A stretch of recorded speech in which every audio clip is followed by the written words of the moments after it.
What if everything you've learned about health could actually help to heal cancer? Let me share my truth with you. A terrifying, rare, stage 3, triple negative breast cancer diagnosis I managed to heal holistically while going through chemotherapy and radiation. Now I'm dedicated to helping others access similar treatments and protocol. I know it's not easy to believe in complementary treatments, especially when you're in the thick of things. I am living proof, and so is my mom. In just a few minutes, I'll share with you 13 things that I learned that made a massive difference in my cancer recovery and what could also work for you as well. This is more important now than ever that breast cancer awareness is growing. More survivors are seeking complementary treatments that could aid in their healing.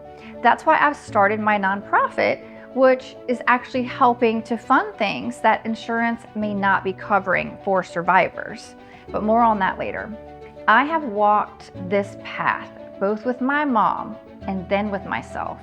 The doctors were amazed, calling me an outlier, but I'm here to show you that this journey is possible for more survivors just like you. I want you to know, if you're wondering how to thrive, I've got you, Pink Sister. I am Stephanie, Relentless Sister in Pink, and I am here to help you and to change the narrative around breast cancer. I want to expand my Beauty in Cancer initiative and provide hope and offer optimistic viewpoints and an educational outlook.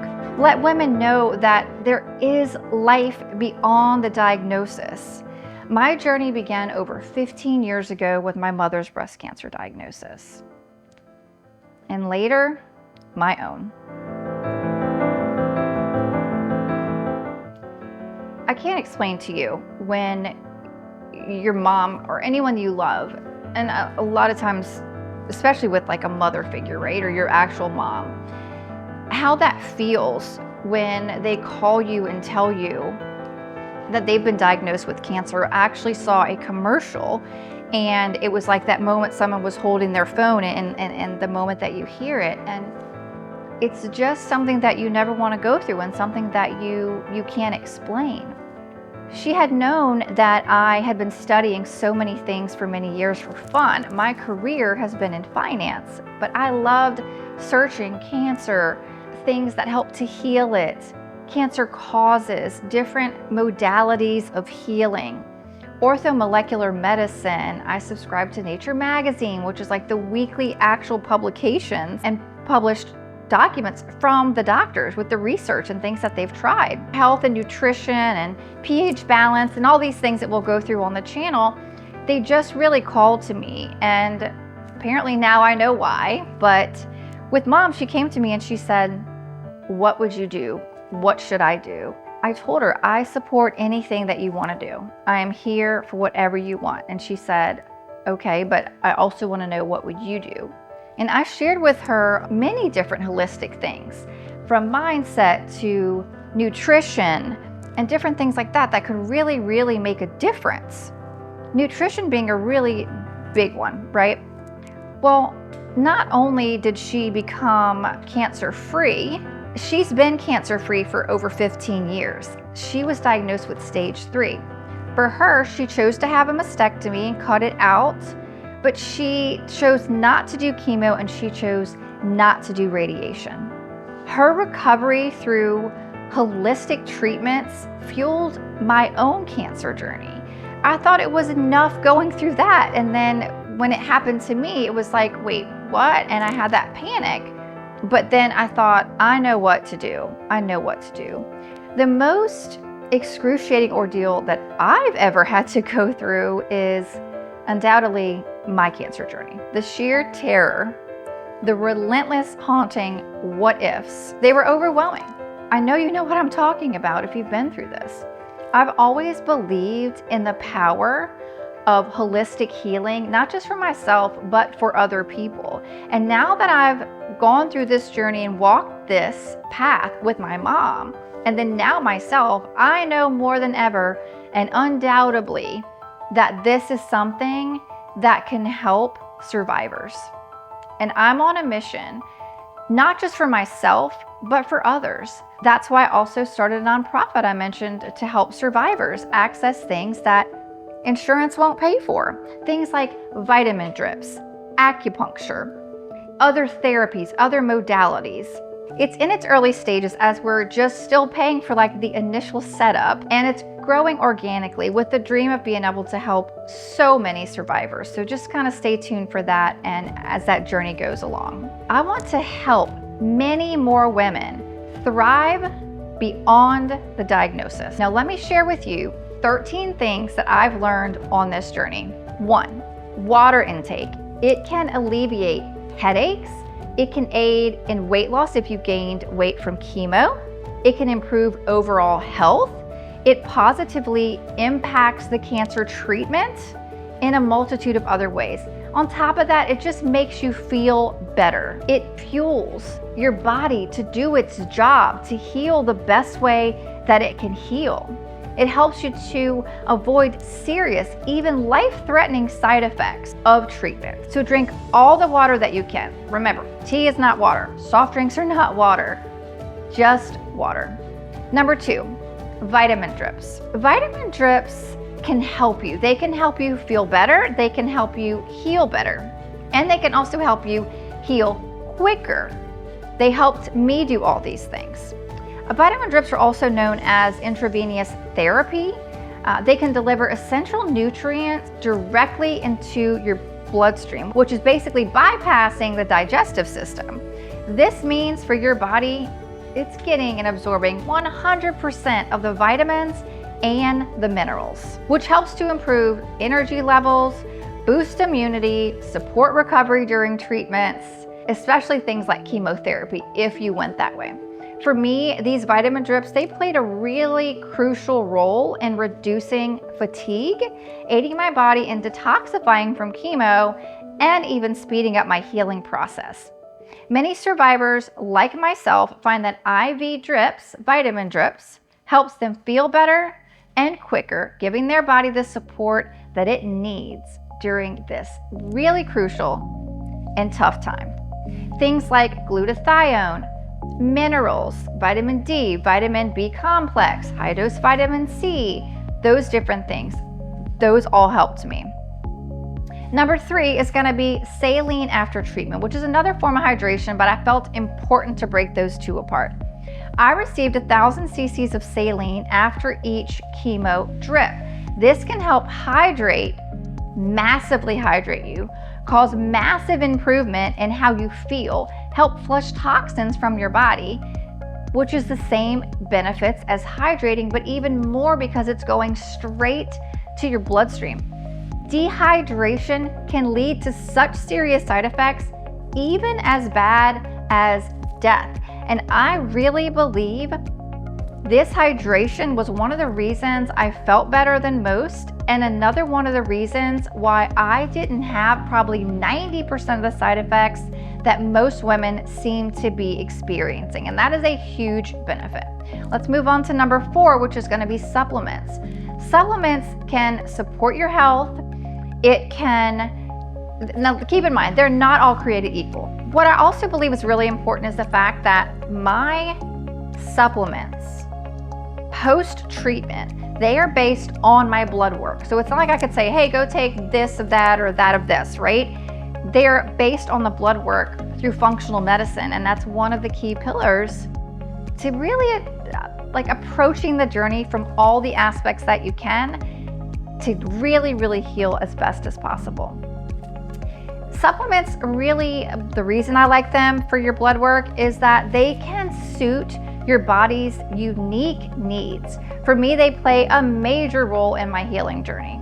It wasn't about just grabbing something off the shelf, right? It was about doing the research and making sure. And my functional medicine doctor helps with that. She doesn't sell them directly, but you know, like what different brands. That along with my own research. I always do my own research. So my supplement regimen is based specifically on my blood work. I feel like that's very important to note. It helps to target specific deficiencies and support my overall health. Whether it's boosting my immune system, whether it's strengthening my bones, whether it is helping me to detoxify, and it's also providing things like essential nutrients that my body needs. And it's a very, very powerful tool for healing, in my opinion. Remember, that's when they're used correctly and they are under professional guidance. Let's move on to number 5, which is fresh vegetable juices and smoothies.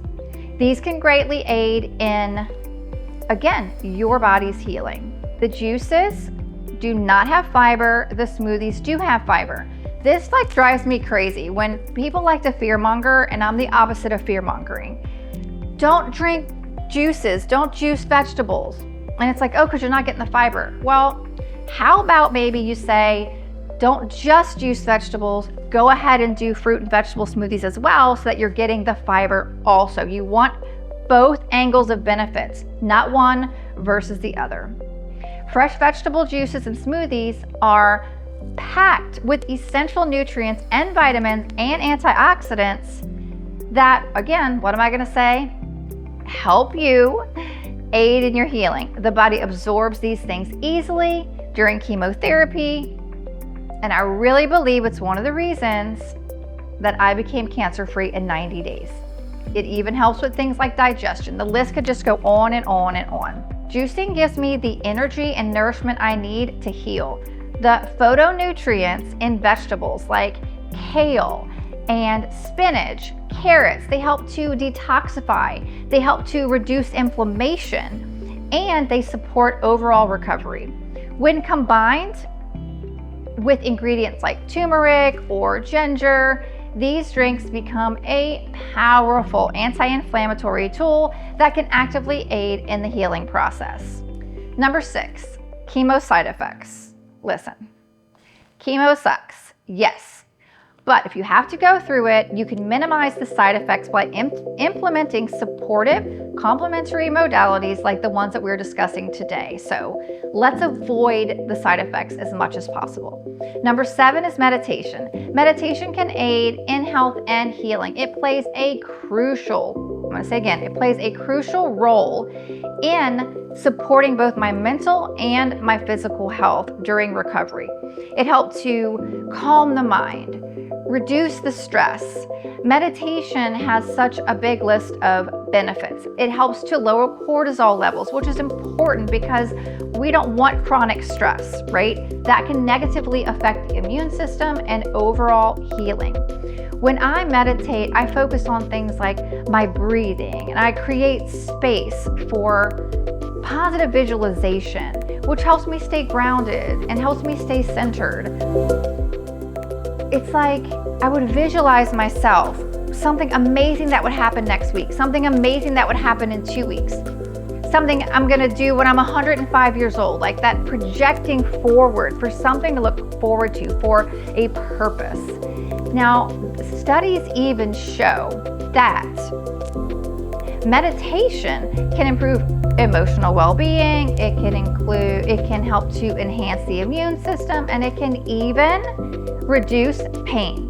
For me, it's a daily practice that aids in not only my mental clarity, but also my body's ability to heal. To number 8, which is positive attitude. A positive attitude can and will help you. Number 1, you have to believe that you can heal. You have to believe that you can heal. It's an absolute must. It's going to aid in your healing. It's not just something that's woo-woo. It's literally maintaining a positive attitude has a real, measurable impact on health and healing. Scientific studies show that optimism and positivity can lower stress, reduce hormones like cortisol and adrenaline, which are commonly known and referred to as stress hormones, right? And remember, we don't want chronic stress. We don't want those hormones. We don't want our body in fight or flight. We want our body in repair, recovery, and healing mode. When I focus on staying positive, my body remains in a better state for healing, and yours can too. It supports the production of endorphins, serotonin, natural chemicals that reduce pain, that improve, what am I going to say? Overall well-being. And there's a lot of scientific research on this as well.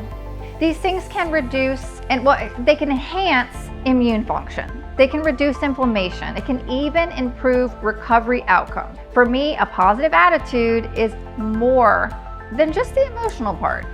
It's not just emotional health.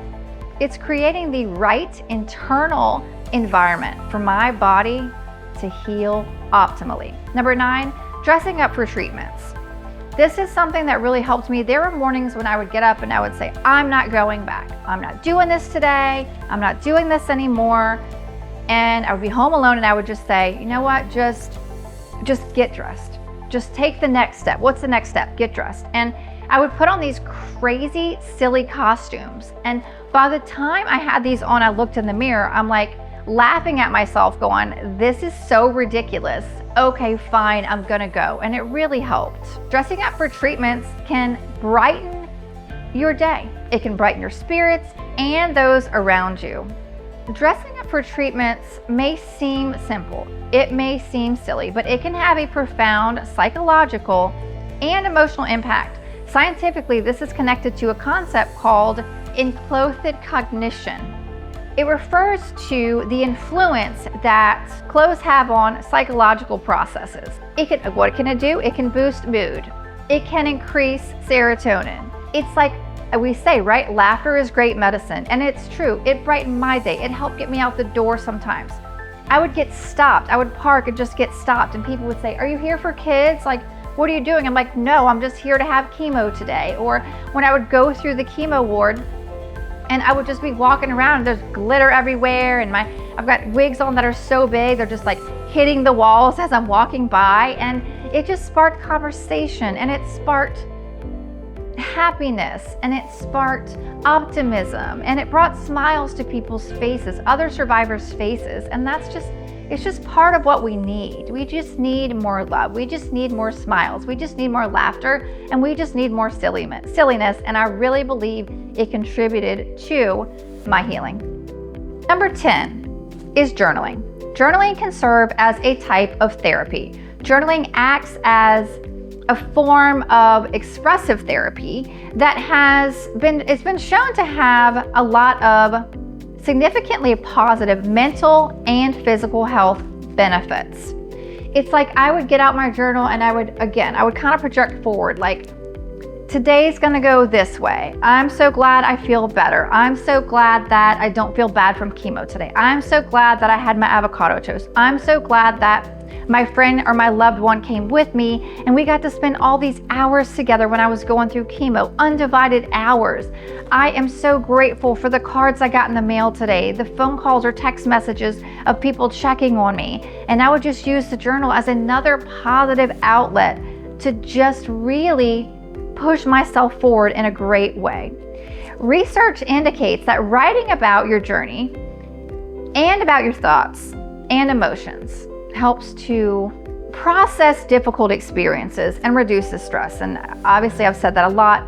You're seeing how important that is. This is tied to the way that journaling, it's like areas of the brain involved in self-improvement and self-regulation and emotional processes. Journaling can lower cortisol levels, improve immune function, and even reduce the symptoms of anxiety. It helps me organize my thoughts. It helps me to process my emotions. It helps me to gain a perspective on the journey. By regularly journaling, I am able to release emotion, able to release tension. It helps with emotional resilience, physical healing. Sometimes I got rid of all the rules. Okay, I'm gonna go on to number 11, which is voice recording. If I couldn't use the journal, I would just voice record to myself. Voice record to myself, to other people. By having those for yourself or sharing those with other survivors possibly would be another great idea. It helps others through the journey, through their journey, through your journey. It can be therapeutic. A voice recording is a therapeutic tool that offers many benefits similar to journaling. It's an added power of auditory thoughts and organizing my emotions, but I'm also engaging with them, in like a deeper and more reflective way. Scientific research in cognitive behavioral therapy, CBT, suggests that verbalizing, talking, writing can reduce mental stress, ding, ding, ding, enhance emotional clarity, and even provide a sense of calm, a sense of relief. It really helped me in releasing difficult emotions, which ultimately aids in what? Your healing. We're gonna start seeing a lot of this repeating, but it's just, I wanna really drive it home for you. Number 12, allowing help. How many of us reject help, right? When you're going through this, allowing help from others, gosh, it's a gift to you and it's a gift to them. If you say no, you're taking away their ability to gift. Allow the beauty in accepting the gift from other people during your healing. And on to number 13, last but not least, is more than one direction. Oncology, functional medicine, integrative medicine, Chinese medicine, energy medicine, sound healing, they all helped me. It was daunting, but amidst that grim prognosis, there was a glimmer of hope. Through darkness, there can come light. Despite of having to go through like a terrifying situation like chemotherapy as an example, I decided to just find the beauty in the whole situation and just make the best of it. And I wasn't gonna give in. It didn't matter how grim the prognosis was and the things that they said to me, like it's the worst kind and all these different things. You know, I said, not me and not today. I'm gonna do everything I've been studying for 25 years. I'm gonna do everything I've learned, and I am going to heal past this. I'm gonna make it past this. I'm gonna help each other. Survivors, I'm also going to help people moving forward. And there's gonna be a reason for this. And there's gonna be an impact for this beyond just what I'm personally going through. I'll never forget the moment I'm sitting in my integrative doctor's office, and her words, they still kind of shake me to the core. She said, Stephanie, you've been preparing for this your whole life and you didn't even know it. It gave me such a new perspective amidst the chaos. I was like, you're right. I do know what to do. I got this.